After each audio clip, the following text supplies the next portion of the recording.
L'extraordinaire Eric Curtis a partagé cette semaine une belle petite astuce que je vous présente avec Google Jamboard. Si vous ne connaissez pas Eric Curtis, je vous invite à visiter son blog Control Alt Achieve ou encore de le suivre sur les réseaux sociaux. Il est très présent sur Twitter, sur Facebook. Il a également une infolette qui est ultra intéressante à recevoir dans sa boîte aux lettres pour ne rien manquer de ses astuces. Régulièrement, il partage non seulement des découvertes, mais des modèles à utiliser qu'on peut modifier, se faire une copie, modifier et utiliser rapidement. Aujourd'hui, ce que je vous présente, c'est son astuce d'utiliser Google Jamboard pour faire des petits dessins à gratter. Si vous vous souvenez, des petits dessins à gratter, ce sont des petites feuilles. D'habitude, les feuilles sont noires unies. L'arrière-plan est un arc-en-ciel et avec un petit bâton, ben on vient gratter et créer une œuvre d'art comme on le voit sur les différentes photos ici d'une petite recherche rapide sur Google. Il a utilisé Google Jamboard pour le faire et dans ce petit tutoriel sur son blog, il explique comment non seulement utiliser les modèles, mais comment s'y prendre. Je prends la balle au bond de son explication et vous le réexplique avec quelques petites suggestions supplémentaires, mais vous pourriez aller visionner sa vidéo. Tout en bas de la vidéo, vous allez trouver 12 modèles que vous allez pouvoir utiliser. Je vous explique comment tantôt. Donc, comment il s'y est pris dans Jamboard pour créer son modèle? C'est très simple. Je suis ici dans un Jamboard. Je vais débuter par aller me chercher un arrière-plan en cliquant sur « Définir l'arrière-plan ». Je vais ajouter une image, donc je vais aller télécharger une image. Ici, j'ai fait une recherche rapide d'arc-en-ciel, mais pensez à toutes les différentes possibilités. L'image en arrière-plan pourrait être la couleur que vous voulez ou l'image que vous voulez. Bien sûr, elle pourrait prendre tout l'arrière-plan, mais je vous montre l'astuce rapidement par la suite. Elle serait aussi possible avec de toutes petites images qui deviendraient un peu des images à gratter qui pourraient être révélées par l'élève, par exemple pour un jeu d'évasion ou comme motivation lorsqu'ils ont terminé une page, ils auraient à gratter une image et pouvoir être amenés vers une autre activité ou un indice, par exemple. Je vais venir choisir une image, je vais choisir celle-là ici et la définir comme arrière-plan. Présentement, l'image que j'ai choisie ne couvre pas l'entièreté de mon jam. C'est pour vous montrer l'exemple, je ne le ferai pas au complet, mais vous allez devoir chercher une image qui va être de la bonne grandeur. Donc, ça se peut qu'on ait quelques essais, erreurs à faire par la suite. Pour pouvoir cacher cette image-là, qu'elle soit blanche et qu'on puisse la révéler par la suite, Eric est allé utiliser un marqueur ici dans les petits stylos. Donc, par défaut, Jamboard est sur le stylo. Je vais venir cliquer et je vais venir sélectionner le marqueur. Je vais ensuite sélectionner la couleur blanche et je vais devoir, et oui, avec beaucoup de patience, venir colorer le tout.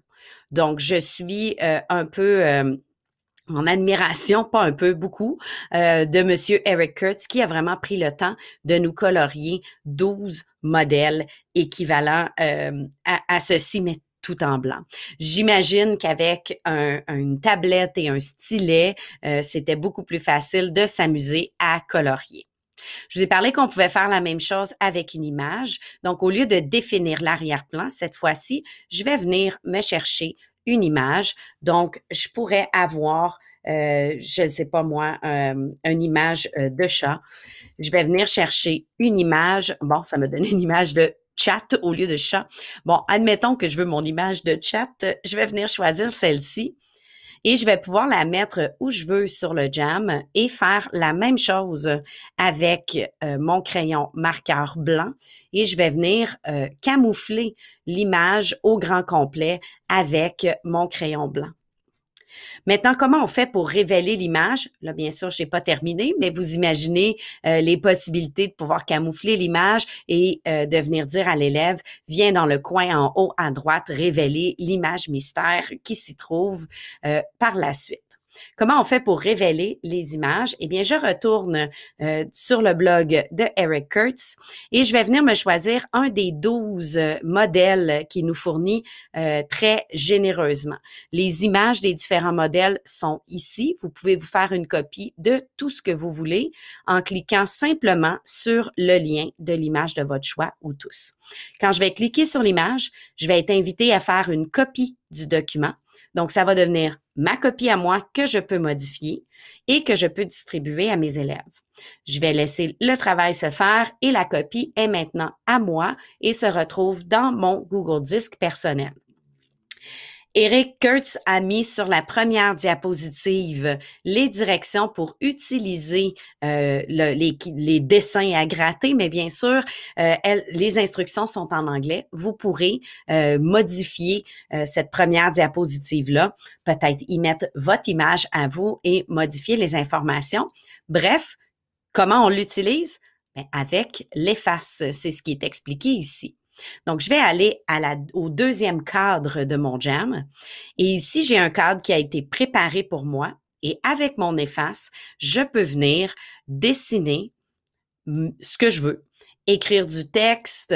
S'il y avait eu une image dans un coin, j'aurais pu gratter. Donc, je gratte pas vraiment, j'utilise l'efface et ça aurait révélé l'image qui se trouve dans un des coins de mon image.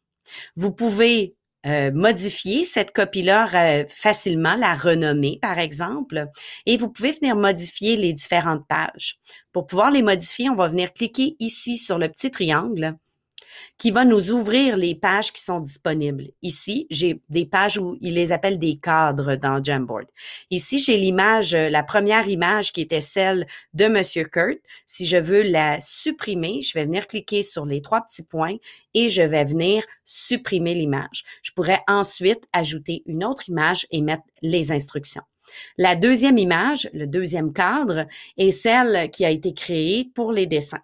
Si je veux offrir plus d'une page à mes élèves, bien, je pourrais tout simplement dupliquer la page, ce qui va permettre d'avoir plus d'une page. Bien sûr, c'est mieux de dupliquer avant d'avoir commencé à dessiner parce que j'ai déjà j'ai dupliqué mon dessin.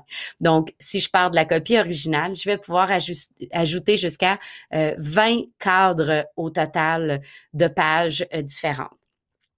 Si mon élève a terminé son dessin, sa création et voudrait l'ajouter ou la partager, bien sûr, il peut la partager avec un lien, la partager par courriel à la personne concernée, mais il pourrait aussi télécharger le cadre, donc sa création, en image, en cliquant sur Autre action qui est juste à côté du bouton Partager.